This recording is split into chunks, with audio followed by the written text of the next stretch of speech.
I'm on the bottom of page 288, updating the product repository. And the author says we want to come in here and add a new method into the iProduct repository interface. You may or may not remember that's under the domain abstract, iProduct repository. So please go and make sure you've got opened up the solution, the sportstore.domain. Underneath there, find abstract. Underneath there, find iProduct repository and open that up. You see there's not very much in it right now. All right, and as the author says here, we're going to add this method right here, which we'll have to eventually write, but it's a saved product method. So right underneath the IEnumerable, that's right there, you can enter a couple times and just put that in. Okay, so again, that is under sportstore.domain abstract. Open up the iProduct repository and add the line that you see in blue down towards the bottom of the screen.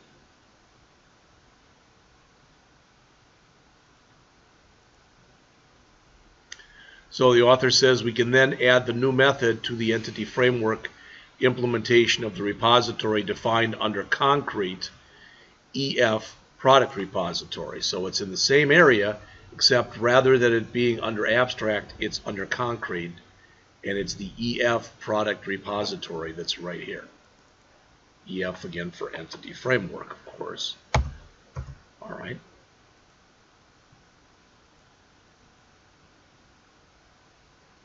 And they want us to come in and add this. Before we do, take a look, and I don't know if what I'm about to say is going to make sense or not, but I'm saying it anyway. But if we look at what's in there, we're going to end up using this method both for creating a brand new product and for editing an existing product. Did you hear what I said? Because it's pretty important. We're going to use the same method as both our edit method and as our create method, which is totally legit to do that. But if you look up on the screen right now, or you look on your screen or whatever, the first one says if the product.product ID equals 0. That means it's brand new. This is what's going to happen when you are entering in a brand new product. Because remember, since it's an auto increment field, we can't add that. So it will be 0. So it's saying add a new product here. If you hit the else that you see right here, that means that it's an existing product. So we want to be able to go in and look at everything that they've done. All right?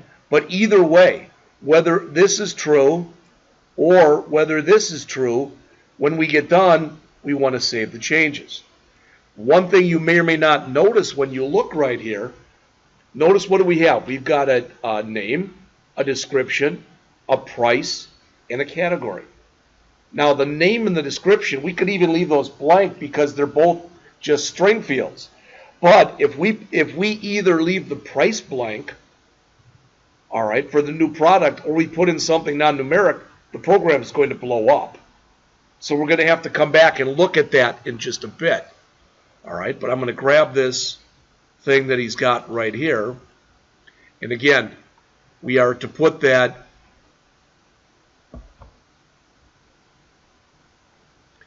in the concrete EF product repository.cf. All right, EF product repository.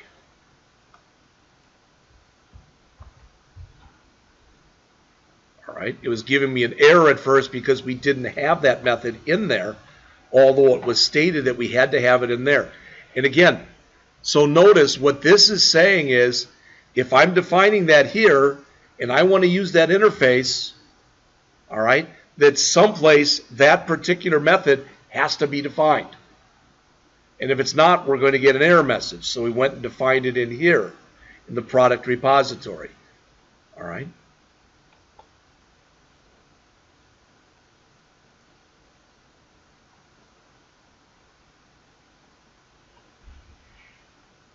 So as it says, if you're adding a new product, the product ID will be 0. Otherwise, you're going to be applying changes to an existing entry.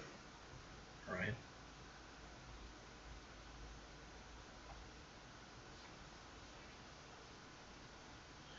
And again, if the product ID is not 0, it's existing. That's what the author is saying in here. All right. Okay. Handling edit post request. What does that mean? Remember, post implies action. So this method that they're going to put in there, this handling edit posts, this is when you've gone in, you've made a change to an existing record, and you press the button to say save changes. All right. So it says adding the post to the admin controller. So we've got to come in here, and it's on the bottom of 290 and the top of 291. There's the one we have in there right now, but that's to bring it up on screen. This is the one, again, to handle us actually doing something with it. So go back to the admin controller, which I guess, well, I thought I had it open.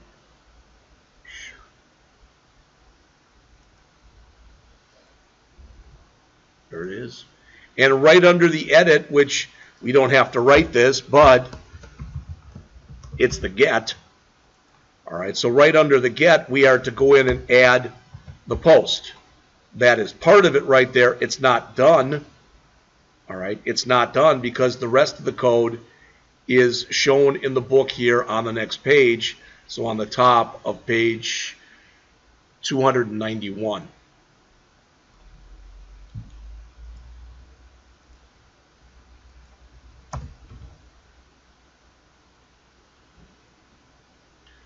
So notice what we're doing here. You've seen this before. If the model state is valid, so we're doing our validation checks on it. If they pass, all right, we're going to tell it to save the product and give the user a message that indeed it's been saved. Otherwise, there was something wrong. So we're just going to return them to the page they were just on when they were trying to make their change.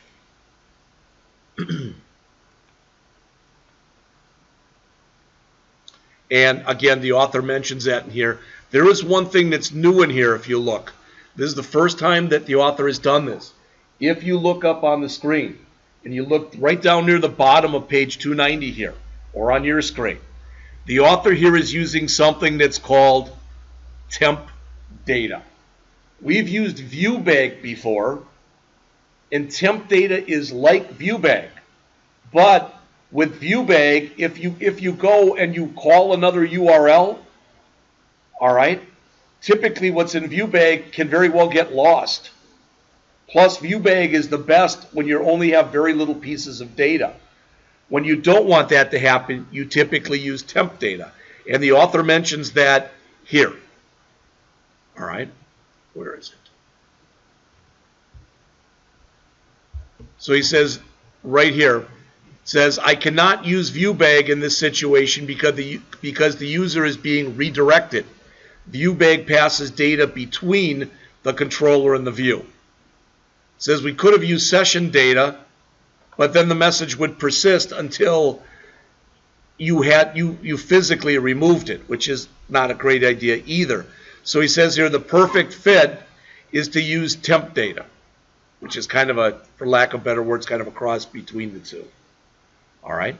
Then on the bottom part of page 291 is yet another edit test that goes up to the middle of the next page,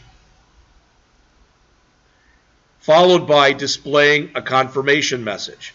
This is kind of cool because what this will do is if you either add a new product or you update an existing product, what should happen when you get done, if you look up on the screen here, is it should do this.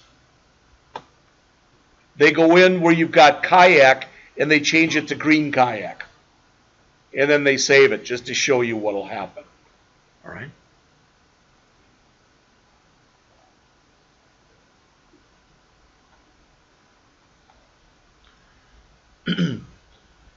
So again, we are on the bottom half of page 292 where the author says, I'm going to deal with a message stored in temp data. All right, by handling the message in the template, we can create messages and just make it look a little nicer, a little bit more professional. All right, so the changes to the admin layout.cs HTML file are shown starting on the bottom of page 292. And actually, I think they're all there. All right. So before we call render body, we put in this if statement. Bottom of page 292. So I'm going to go back in again, and under my system.web UI, so I can close this one. All right. And under shared, I'm going to find my underscore admin layout, and right before the render body that's in there, we're putting in this. Notice what it says. If the message is not null, that means we attempted to either do an insert or we attempted to do an edit and it succeeded. All right? That's what it means.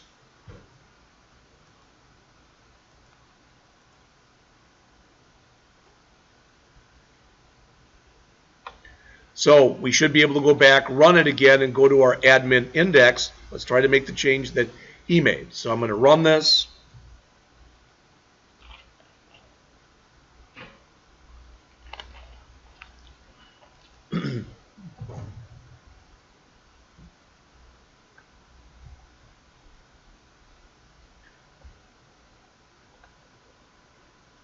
Once this comes up, just navigate over to admin index.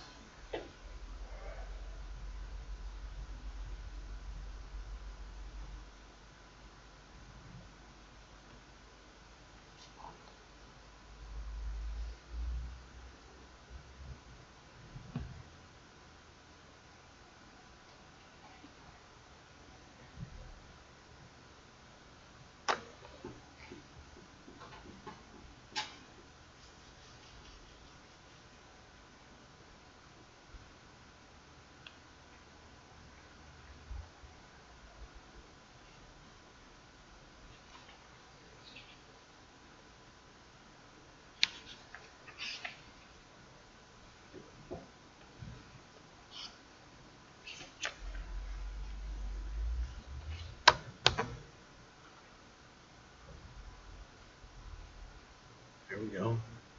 All right. Go on over to admin index. Click one of the entries. He clicks kayak and changes it to green kayak. All right. And then clicks the save button. And there you go. Green kayak has been saved. And if that bugs you, click on it again and remove the green. Click save and it should say kayak has been saved. All right. So now not only are we able to go in and edit existing products, but once we do, we're getting a message. This is bootstrapped too, just so you know, with the way that he's got this set up here.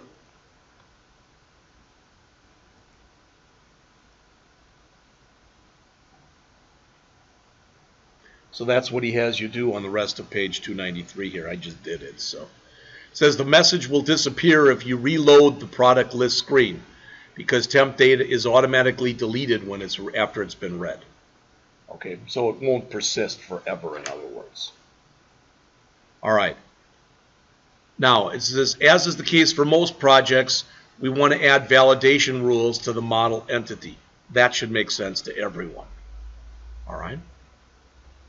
So it says whether or not bad data should be stored would depend on whether it conforms to the constraints, etc. All right.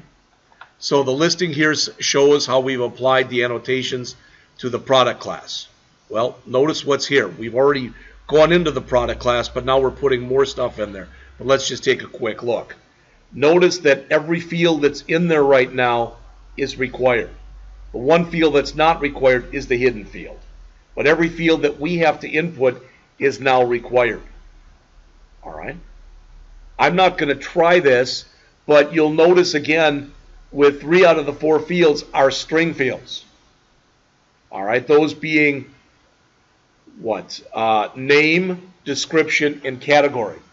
Typically, you can fake the system out by coming in and just hitting the space bar, because now it's not the empty string anymore. But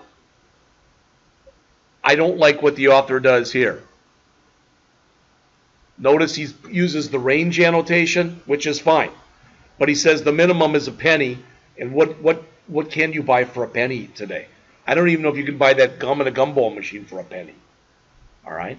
And he has the maximum price as being the biggest size double you can get, which isn't a number. I can't even tell you how big it is. It's more than a quadrillion. So you might want to change this, and maybe have it $1 and 100,000 or whatever. All right, but that's just the way that he's done it. So I'm going to grab each one of these one at a time. I could just grab the whole thing, I guess, and maybe that'd be easier. All right, copy it. Go back under system.web.domain. Go in under under entities, find the products. All right, and change what's in here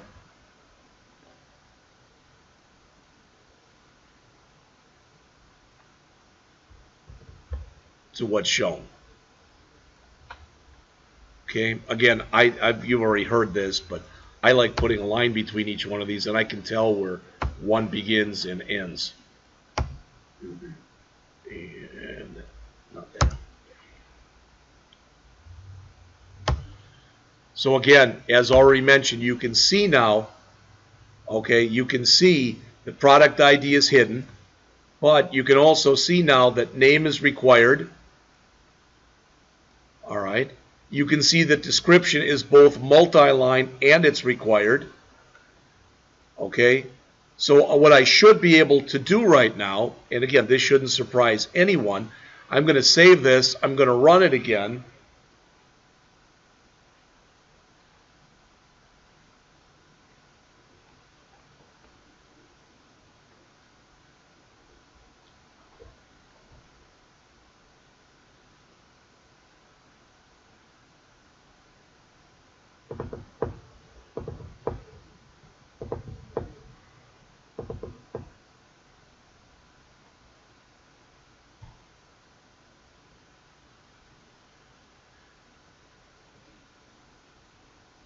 And once it eventually comes up, I'll bring up that kayak and remove everything from the string fields and try to save it.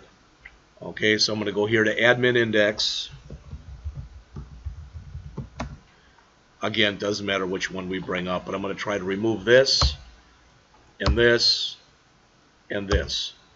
All right, and try to save. Okay, you can already see I'm starting to get some of the validation. We didn't put in the messages yet. Okay, but we do have the validation put in there. Right? You're going to see all of it in just a minute, so let's cancel that. Stop that.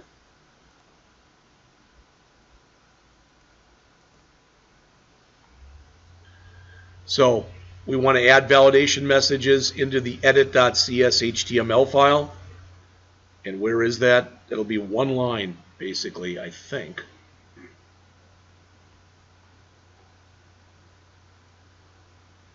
And that's right. Whoop, that's right here.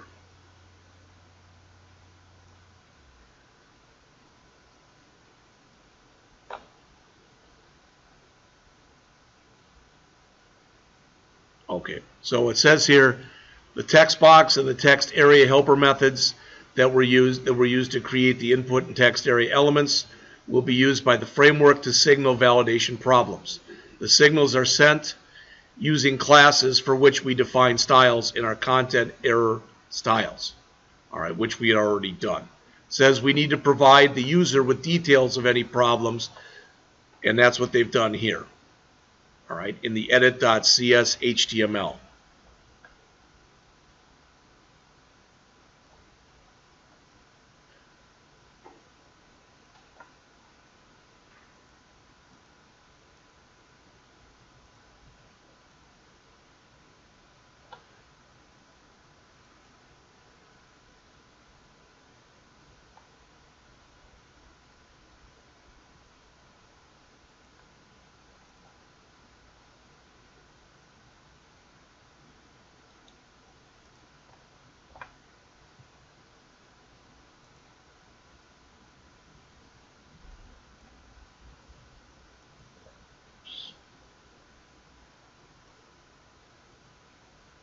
right under that S. So that's right here. All right. And it looks like I missed part of it. Yep, I missed the ending parenthesis.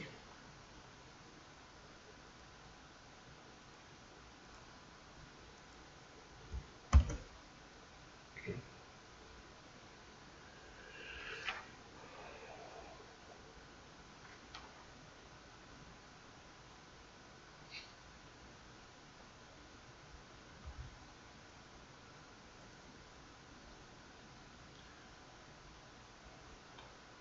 All right, the author mentions how back in Chapter 9 we talked about using the validator summary method.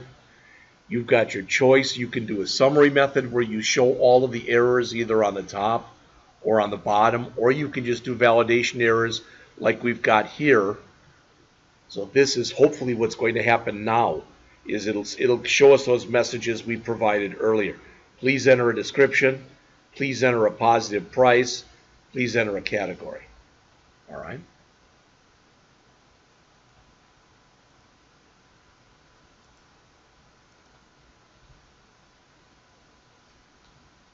And it's the picture that's shown on the bottom of page 200, bottom half of page 295.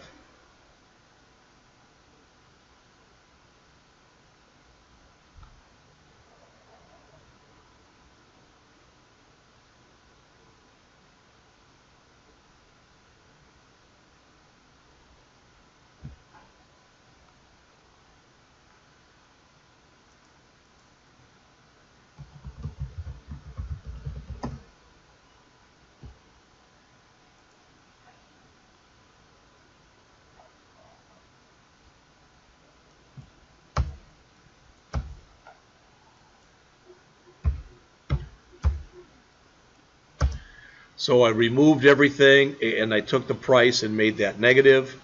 Now you can see, please enter a product name, please enter a description, please enter a positive price, and please enter a category. I'm not sure if I leave this blank. Okay, it just says the price field is required. That's a system message. That's not one that I provided. All right. And I'm just going to cancel this and return, so it'll go back to where it was before. And again, that's what's shown on the bottom of page 295 in the text. All right. Now, I know that there's a lot of times when we talk about things, and you very well might think, maybe this is one of them, that I kind of drone on and on and on about stuff. But what they talk about next, starting on page 296, is the author mentions that basically so far all of the validation that we've been doing has been being done on the server side. We're not validating on the client yet. That's what we're going to do next.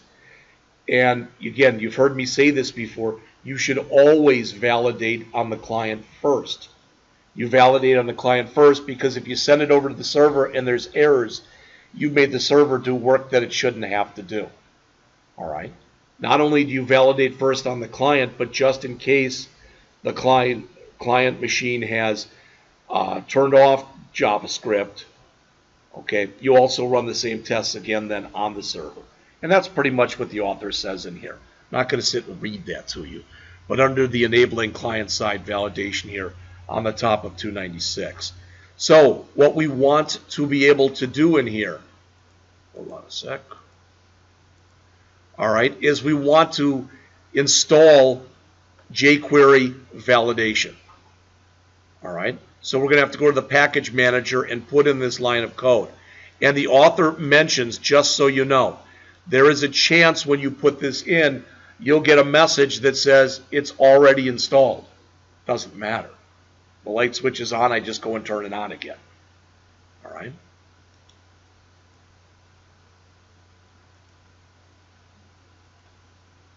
So again, tools, NuGet package manager console.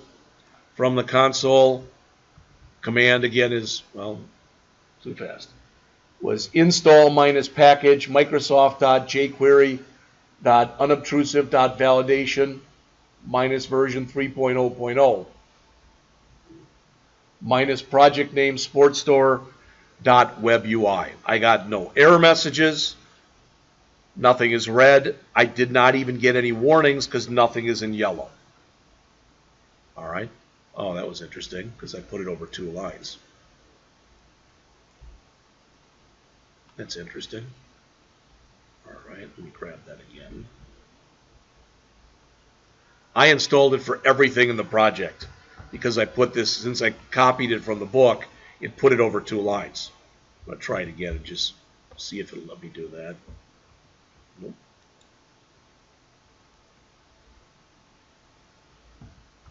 There we go. Now I'll probably get warning messages. No. Okay. Already exists. All right. It says now we need to add script elements. So in other words, we need to let the project know that we're using these things. So we want to go into our admin layout. All right.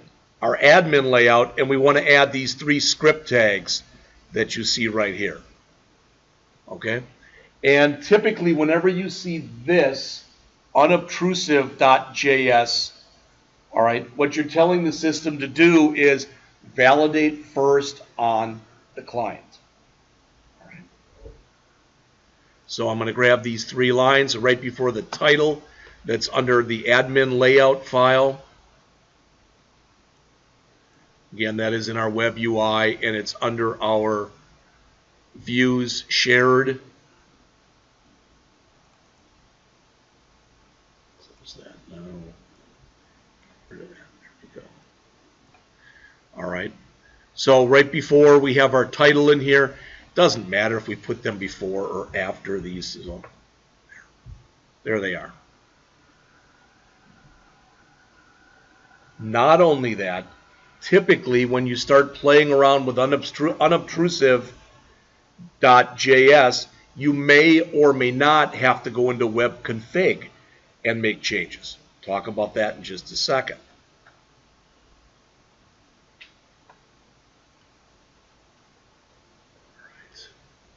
So the author says, if for some reason you do not want to validate at the client, you would add this. Don't do that. Do these 2 lines that are in blue on the screen make sense to you? That's telling you to turn off client-side validation. So you'd want those on while you're in the testing process to make sure that testing on the client works. After you can assure yourself that testing on the client indeed does work, then you would put in these 2 lines, all right? So you could test your stuff on the server as well and make sure that it works on both the client and on the server, all right?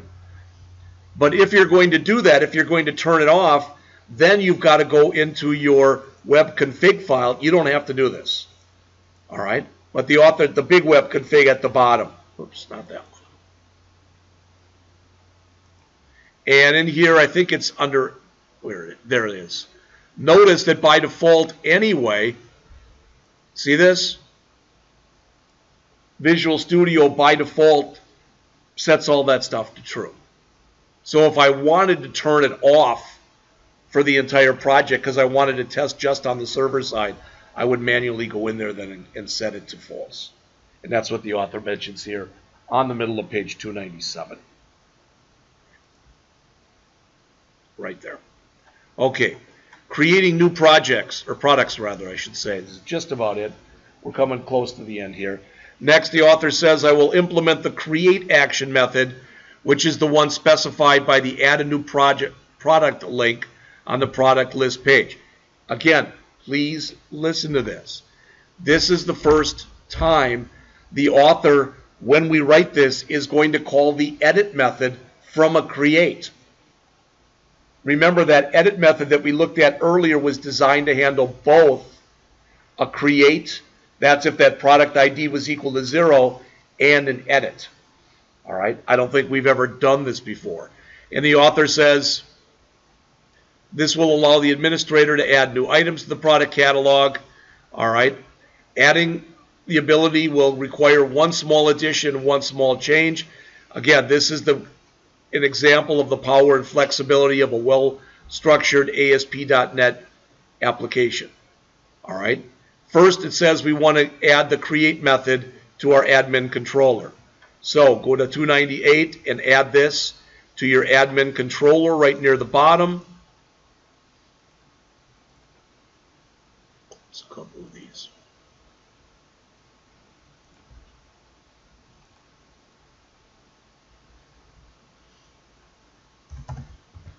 All right, so there it is right there. There's the create that is shown near the top of page 298. All right. And it's not doing very much, or at least, except notice, even though it's a create, it's telling us to call edit. All right. So it says the create method does not render its default view. Rather, it specifies that the edit view should be used. It's perfectly acceptable for one action method to use a view that is associated with another one. You can even take and call a view from another controller. It's not recommended that you do that, but you can do that. All right. So the author says this is going to lead to a modification. Let's look at it in here. It says this leads to the modification. Normally we would expect the form to post back to the action that rendered it. All right. And this is what the begin form assumes by default. But it won't work because create, we don't want it to post back to create. We want it to post back, we don't want the edit if it fails. We don't want it to go back to edit. We want it to go back to create. So what we have to do is we have to change our using statement that's in our edit.cs HTML file. I believe that's the only line of code in here that has to change. So under our admin edit.cs HTML file, where we've got the begin form that's right here, we want to change that from begin form, which is at about line 10, to this one.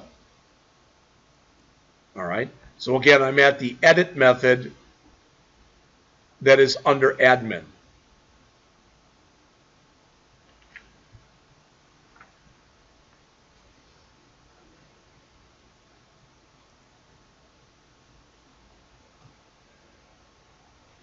So the next thing he tries to do is come in here and actually add a new product.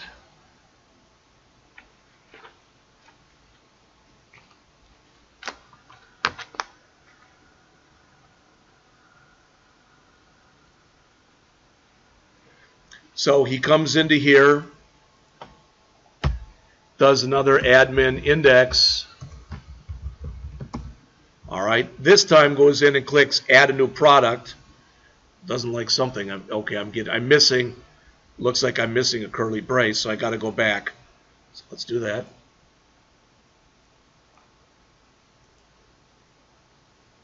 Oh, I've got two curly braces in here. That's the problem. There we go. Try it again.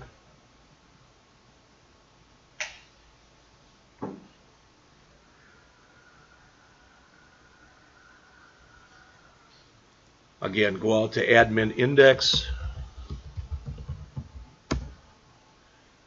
Go down to the bottom, add a new product. There it is. The author adds a snorkel. And doesn't even, well, it just says, all right, how about underwater breathing apparatus? Price, I don't know, $19.99, and it would be in water sports. Putting all that in and then clicking save, we should now see it at the bottom. I can't spell, I won't snorkel, but you get the idea. It's all there, but I can't edit it now and change it from snorkel to snorkel. Save it, and it's in there. All right, we can also delete it, but we haven't written the delete method. That's literally all that's left, and we will be able to delete it as well. All right.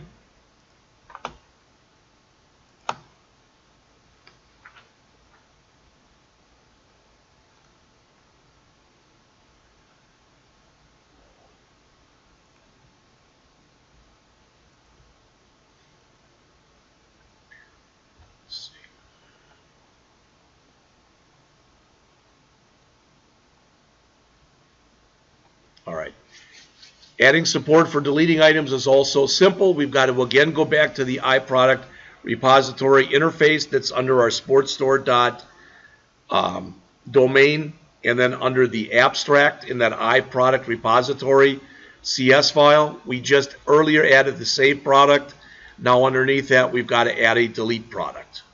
So again, if I said that too fast, I'm going in, I'm going to close my sports store web UI, reopen the domain. Under the domain, find abstract. Under the abstract, double click on the iProduct repository. Right under the save product we just added about 15 minutes ago, add the delete product. If I said it too fast, also shown on the top of page 300. After we do that, we've got to go down to our concrete classes, find the EF product repository, and now we've got to put that in here. All right. There was our save product, and underneath that, we're going to want to put in our delete product. All right.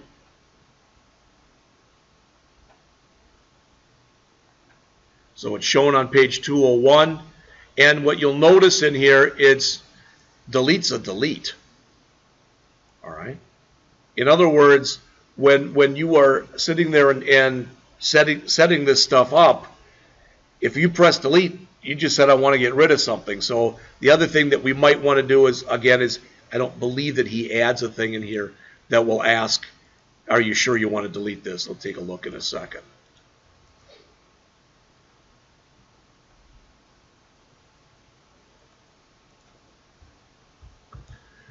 All right. And notice what we're doing in here. This is expecting we're adding a product ID in here. You know this back from when we were doing databases last semester. The idea that you write delete from employees, and if you don't put a where clause in there, it removes everything. We're not even giving the user the chance to do something like that here. Here we're only allowing you to remove a record at a time because you have, or a product at a time, because you have to pass in a product ID. So it goes through here and it says, well, was I able to find it? All right. If it's not null, remove it and save changes. Whether you found it or didn't find it, just return. Again, that's what's shown on page 301 in the text.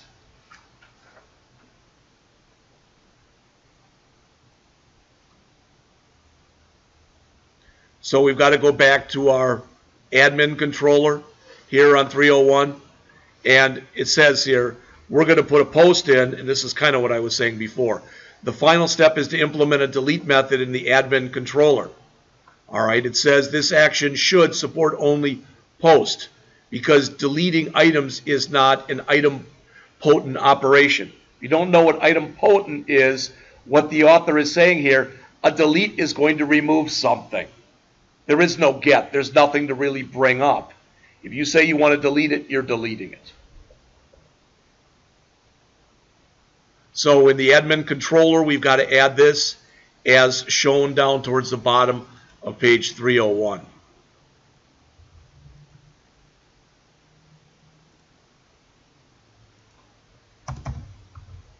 And we do have to put the HTTP post in there. All right.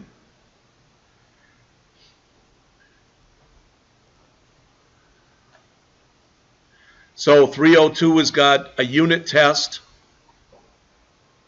It takes up almost the the whole page rather. On the bottom of the page it says you can see the delete feature by clicking one of the delete buttons on the product page. All right. And it says it'll give you a message saying that it was deleted. So let's run it one last time because we're finished. I haven't saved in quite a while, so I'm going to do a file, save all, run it one last time, try to remove that snorkel that I just put in.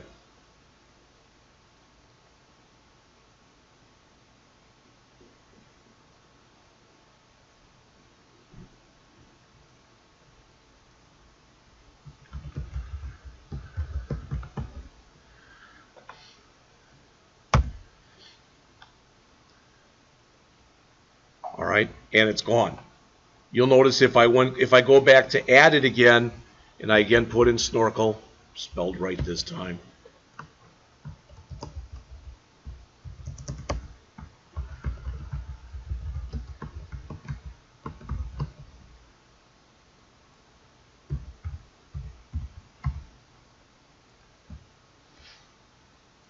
All right, and I go add that, you'll notice it's number 11. That's what I said before. We lost number 10. All right. And when I click this and delete it again, now number 11 is gone as well. So if I were to put in another one now, it'll go in as number 12. All right. So that was it. The administrative capability is now put in there, but anyone can still do all this stuff. So when we get to the next chapter tomorrow, we're going to look at this: security and adding finishing touches. All right, so he does bake in some security, then he tries to put a couple more things. After tomorrow, the project is finished. The goal next week will be to try to take this project and actually put it out onto the internet. All right, so deploy it. All right, and that's all that I have.